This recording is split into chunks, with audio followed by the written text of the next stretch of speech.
I am a trauma counselor who runs my clinic, Olivia, and I am 36. I remarried after a divorce and now live happily with my second husband and our 2 kids. However, my eldest child Sophia is neither mine nor my husband's biological child.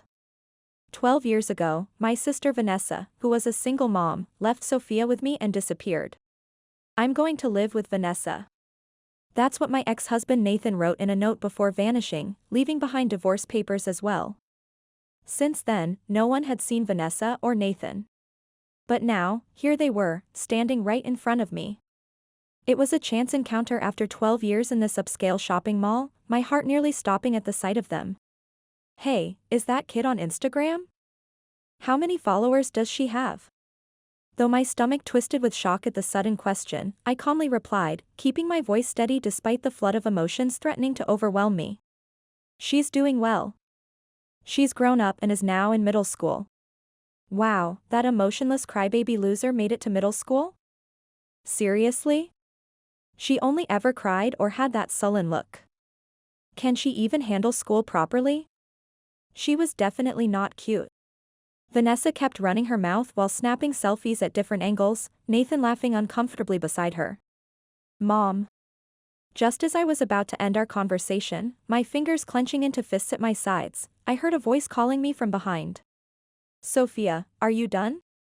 It was my daughter Sophia, wearing her prestigious private middle school uniform, her confident posture a stark contrast to the timid child Vanessa had abandoned. Well, we're leaving, I said as I greeted them, and Sophia did the same.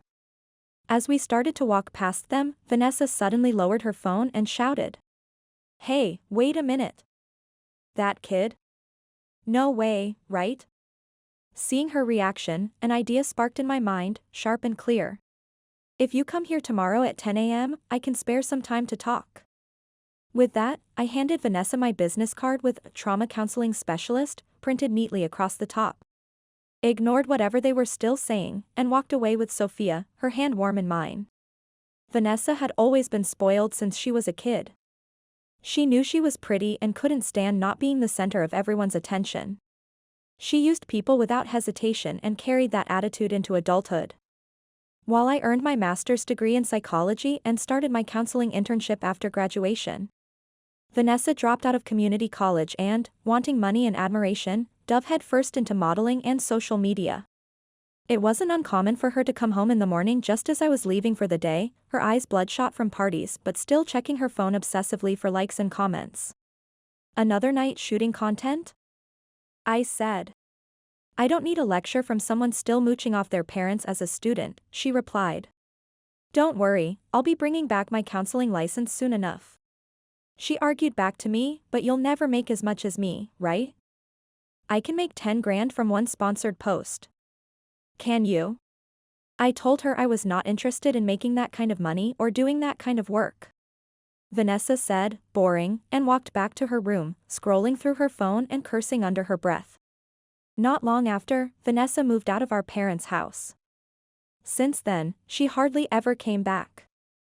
In the meantime, I married Nathan, whom I met through a mutual friend. Vanessa made a brief appearance at the wedding but didn't even offer her congratulations, too busy posing for selfies in the venue. Then one day, everything changed suddenly.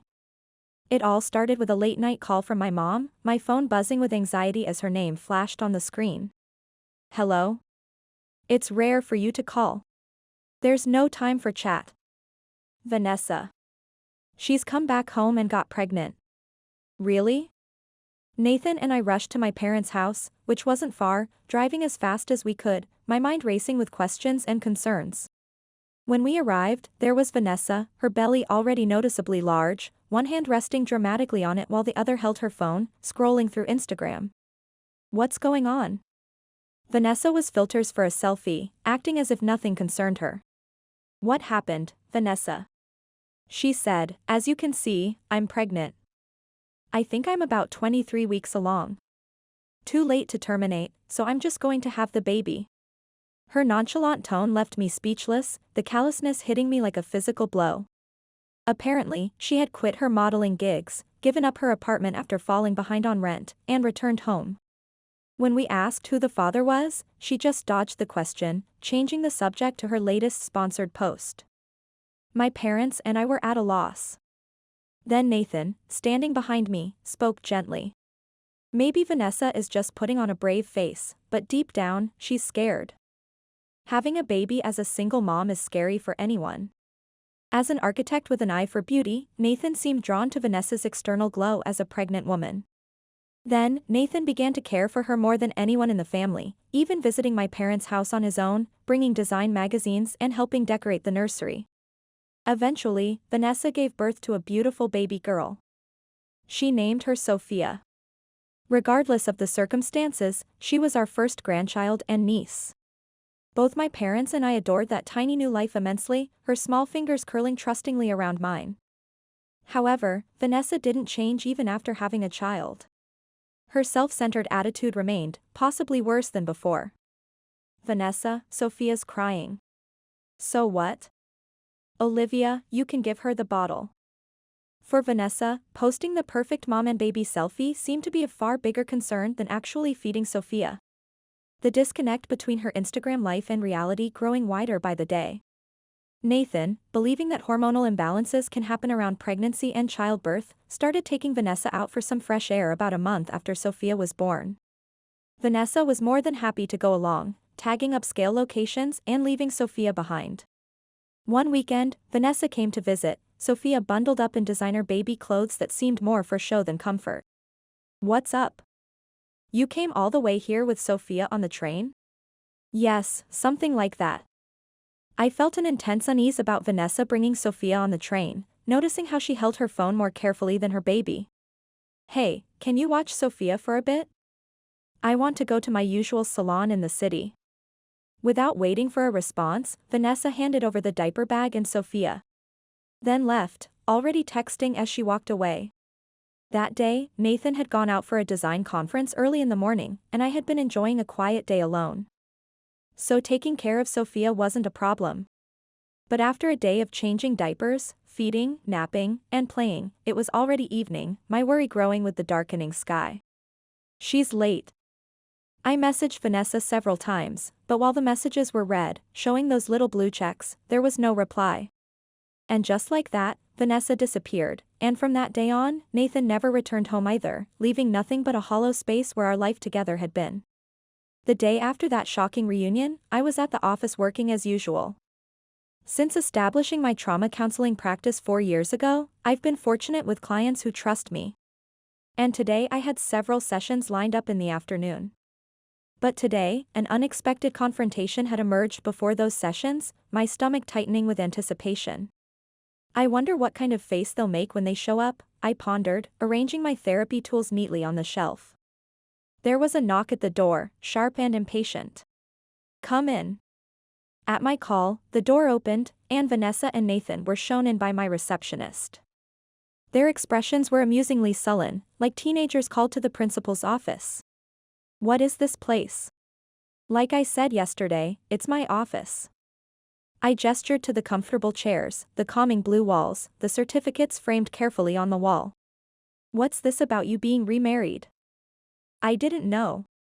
I replied, of course not. You disappeared without a word, and Nathan left his job and vanished too. How was I supposed to tell you? Vanessa clicked her tongue and glared at me, clearly annoyed. Her demeanor unchanged despite being in her 30s now, still acting like the center of everyone's universe. And yet, despite everything, you could still calmly face me after I suggested meeting? Do you have no idea what you did that made you disappear for 12 years? She said back, if anything, you should be grateful I gave a childless woman like you a beautiful child. You must be thrilled that your cute little niece Sophia became your daughter. Vanessa's smug grin was infuriating, and I exhaled quietly to maintain my composure, centering myself as I would advise my clients to do. Well, thanks for that, but it turns out I wasn't infertile. Vanessa said, what? I got pregnant right after remarrying, and now I have a second-grade daughter. She and Sophia are the best of friends. They both stared at me in stunned silence. Clearly not expecting that I'd had my child, the revelation shifting the ground beneath their carefully constructed narrative. She sounded shocked, no way. You weren't infertile? Apparently not. What made you think I was in the first place? Well, was it simply because Nathan and I didn't have kids for years? Was it compatibility, or maybe it was Nathan's issue? Caught off guard, Nathan shot me a surprised look, his designer glasses sliding down his nose. They must have mocked me behind my back. Infertile woman. Did Nathan leave me because of that label, that cruel assumption that defined me in their minds? Despite her slightly awkward expression, Vanessa kept her assertive tone and pressed further, one hand still clutching her phone like a lifeline. Well, good for you. So when did you remarry? I answered, 9 years ago. She continued to ask me questions. How old is he? What does he do? You're really grilling me. Is that a problem? I felt my defenses rising, my therapist training fighting with my personal feelings. He's 37, about the same age as me. He's a child psychologist. Hearing that, Vanessa suddenly burst into laughter, her perfectly manicured nails tapping against her designer phone case. What's so funny all of a sudden? You're so predictable. Your pride is just off the charts. What? You lost your architect husband to me, so you went and got yourself another professional? How pathetic. You can't stand being with someone who's beneath you, can you? It's hilarious how transparent you are. That was exactly the kind of thing Vanessa, with her inflated pride, would think. She probably chose her partners with the same mindset, scanning for status and appearance. But the truth is, I'm not particularly drawn to academics. In fact, back in the day, I avoided dating within the psychology field because it was too much self-analysis. It just so happened that both of my husbands were helping professions. To me, that's all it was. But explaining that to Vanessa would be pointless. After all, Vanessa was the one who chose Nathan as her runaway partner, precisely because he had design sense and status. Good for you. Since my husband was a designer, it made it easy for you, right? No need to search for men, just grab what's already there. You always need someone who can cater to your ego, right? I have tried to confirm a certain fact, Sophia's father. You were planning to settle down with that real estate developer's son who followed your Instagram, but he dumped you, didn't he? How do you know that? Vanessa's shocked expression brought a slight smile to my face, her carefully applied makeup unable to hide her surprise. In contrast, Nathan, sitting next to her, had a tense expression, his artistic hands gripping the chair. Nathan, let me clear something up. Sophia isn't your child. She's the child Vanessa had with a wealthy client she got involved with through her modeling work. You were just being used. He looked confused and said, What? Hold on. Sophia is my daughter. Vanessa said she was, and that's why we decided to have her. Well, sorry to break it to you. You got caught up in Vanessa's lies. Hey, you can't just say that. Vanessa's voice rose, panic flashing across her face. But it's the truth. You've got to be kidding me. What's your proof? I started in a clear tone of voice, a DNA test. Neither Vanessa nor Nathan seemed prepared for that. Their faces betrayed their confusion, all pretense dropping away in an instant. After you both disappeared, leaving Sophia behind, I checked the records. It showed that you had acknowledged her as your child. So I had it investigated to see if you and Sophia were really biologically related. What? Are you serious? You had no right. Vanessa's voice trembled with indignation, her perfectly crafted image cracking under pressure. Well, you did acknowledge her, didn't you? My sister's child, acknowledged by my husband. That's a serious issue, don't you think? So I investigated. But how did you even do that? Cigarette butts and a toothbrush. Really? You don't need blood or mucus for a DNA test. I used your cigarette butts and toothbrush from the house. The result, a 99% probability that you are not her father. Vanessa lied to you. Sophia isn't your child. I placed the test result documents in front of them. The report clearly stated that there was no biological relationship between them, the scientific facts impossible to argue with. Vanessa kept her distance, merely observing, but Nathan snatched up the paper immediately. his eyes wide as he meticulously read every word, his designer glasses sliding down his nose. Then, with a loud bang, he slammed the paper down on the desk and snapped at me. How reliable is this? You think you can deny it with just one piece of paper? This is the result of a proper examination conducted at the hospital where my husband works. If you don't believe it, I can bring in the person who conducted the test to explain. The hospital your husband works at? My second husband's hospital is one of the best private research institutions. Upon seeing the hospital's name on the test results, even Nathan couldn't argue and hung his head, his creative spirit crushed by cold facts. How did it come to this? I was with Vanessa even before she got pregnant. We were intimate. So how can Sophia not be my child? That's got to be a lie, right? So, you're finally admitting your relationship with Vanessa? Didn't expect to hear that from you. You've been seeing her for that long? He hesitantly said, well, I already knew.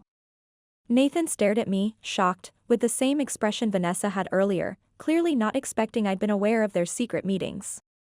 Is it really that surprising? You were so obvious. You welcomed Vanessa back without any hesitation when she returned pregnant, treating her kindly under the guise of being a supportive friend. But that's because you knew about the pregnancy from the start, right? Was it your idea for her to return home at a time when she couldn't have an abortion?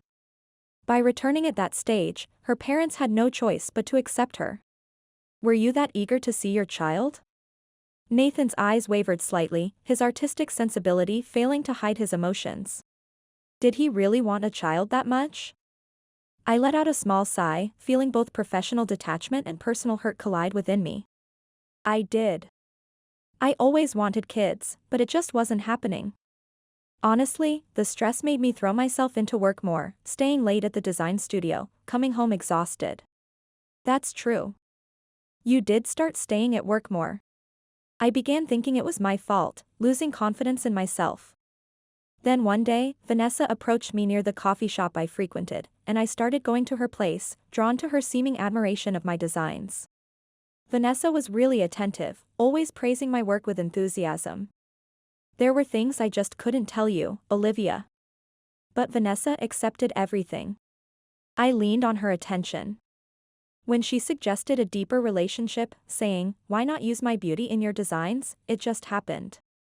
So you ended up in a physical relationship with Vanessa? I did. With that, Nathan hung his head in shame, his creative hands now lying limp in his lap. He was the type who hated hurting others, someone you'd describe as a picture of integrity.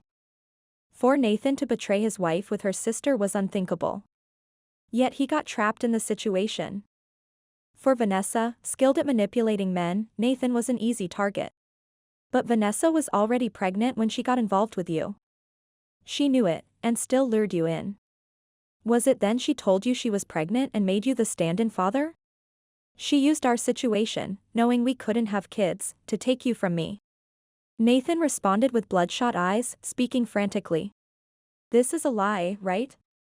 It's all a lie, isn't it? You're just testing me. I told him, no, it's all true. And why would I test you? You betrayed me. My sister took my husband. I'm just laying out the facts after investigating. You were completely in the dark. Nathan's face grew paler by the second. Why bring this up now? You're asking that? Until I saw you yesterday, I was content with my life. But meeting you brought it all back. That Vanessa deceived you, and you abandoned me, then left Sophia with me. You should know what kind of woman Vanessa really is. I didn't mean to abandon you, Nathan muttered, clenching his fists. Whether you meant it or not, you did. Why would you leave the child you wanted and disappear? Because Vanessa said she couldn't handle raising a child. You remember how Vanessa was after the birth, right? I immediately replied. Right after giving birth, all she cared about were her selfies. She left all childcare to me and Mom. He said, exactly. Vanessa couldn't handle it. I just wanted to support her. The guy in front of me, lost in his self-righteous fantasy. How naive could he be? Of course. Vanessa always needed to be the center of attention. Do you think someone like that could raise a child who would naturally be loved more than herself? Maybe it was for the best for Sophia. With parents like you too, she wouldn't have turned out well. What did you say? Someone who abandons a child couldn't possibly raise one properly. Vanessa saw having a child with a talented architect as an Instagram project, didn't she? She glared at me and said, "You're being incredibly rude." Am I? I think forcing someone to sign an abortion consent form, then keeping the baby anyway, is far ruder. Vanessa gasped in shock. Abortion consent form? Vanessa talked it over with the real father, agreed to an abortion, and received $220,000. Seriously? The guy was a client from her modeling work, wealthy, good-looking, and the son of a real estate CEO. Vanessa tried to trap him, but he already had someone lined up. When her pregnancy came to light, he didn't want the child. Vanessa agreed to the abortion and took the money. But instead, she kept the baby and made you the stand-in father. Right, Vanessa? I smirked as Vanessa grimaced silently. Olivia, how did you find all this out? I hired a digital specialist. They traced Vanessa's social media history, recovered deleted posts, and discovered everything. After that, I spoke directly with him. You met him? How is he doing? Vanessa's sudden eagerness irritated me. What are you saying? Why? He paid the settlement thinking it was settled? I spoke with his lawyer too. You signed an agreement. He was shocked you broke your promise. Of course, the pregnancy was a nightmare for him. He bears some responsibility, which is why he paid the settlement. But Vanessa betrayed him. Come on. Having a child with a man like that isn't something you get to do every day. You really did see the child as an accessory. And in the end, you couldn't even raise her. Seeing that she hadn't changed one bit, I felt a wave of resignation. It was pointless to continue this conversation. Well, I'm grateful, honestly. Because of all that, I got to become Sophia's parent. And most importantly, I met my husband. My second husband is a friend of Sophia's biological father. He's a child psychologist who started helping when he heard I was raising Sophia alone. He became my husband so we could formally adopt her. I'm truly thankful, and now I couldn't be happier. Sophia is excelling in school and art. You don't need to worry about her. With that, I stood, signaling the conversation was over. But Vanessa blurted out something outrageous. Wait. Give Sophia back to me. Now that you have your own child, you can give me Sophia back. I see. So that's why you came today. Seeing Sophia in that uniform made you want her back? The child you once thought was defective is now attending a prestigious school. That must be irresistible for someone like you who loves having a trophy for Instagram. If you understand, then give her back. You've got your own kid now. Her desperation made me chuckle. What's so funny? Well, nothing. I just thought you seemed really desperate. Of course. She's my child. Are you going to raise her alone? Of course. I'll raise her with Nathan. Is that so? Why don't you take a look at Nathan's face? Vanessa finally glanced at Nathan. There he was, standing expressionless. Vanessa called out hesitantly, and Nathan responded with a sharp look. Nathan said, I want a divorce. Wait. I'm divorcing you, Vanessa. Why? How come? Shaking his arm frantically, Vanessa pleaded, but Nathan glared at her. For the past 12 years, no, since the day we met, I've been deceived by you. We're divorcing immediately, and I'll be pressing charges for fraud. Vanessa gasped and clung to his arm. I'm sorry. I didn't mean for it to be like this. But Nathan remained silent. As I watched, my phone rang. It was Sophia. What's up? I put it on speaker. Sophia's voice echoed from the phone, causing the two to fall silent. Sophia asked if I could take her and her friend to the arts museum for an art project about family. Those exhibits are always so moving. Does it remind you of when your sister was born? Of course. She was so tiny and adorable. Mom, thank you. What did you say? She told me in a clear tone this time, thanks for having my sister. Sophia, are you happy being my child? Of course. I don't care about someone who abandoned me. They're just a stranger now. If you hadn't raised me, if you hadn't married Dad, I wouldn't have met my little sister or my best friends. You're the best mom ever. You're understanding, wise, and genuine. There's no one else who could be my mom. Vanessa was left speechless, stunned by Sophia's words. For the first time, she looked genuinely shaken. Nathan gave me a silent nod and walked out. Vanessa's desperate cries echoed down the hall as she hurried after him. Later, I received a message from Vanessa's lawyer. She was having trouble accepting the divorce and accused me of falsifying the DNA test results. I sent not only the results proving Nathan wasn't Sophia's father but also the DNA test showing the match between Sophia and her biological father, along with recovered social media posts where Vanessa had admitted the truth. Faced with these results, even Vanessa had no choice but to remain silent. However, knowing Vanessa, there was no way she would quietly accept that. I choose not to help her. I hope they live with the regrets of their actions for the rest of their lives. But my only wish is for the happiness of my beloved Sophia and my family. That is all I have.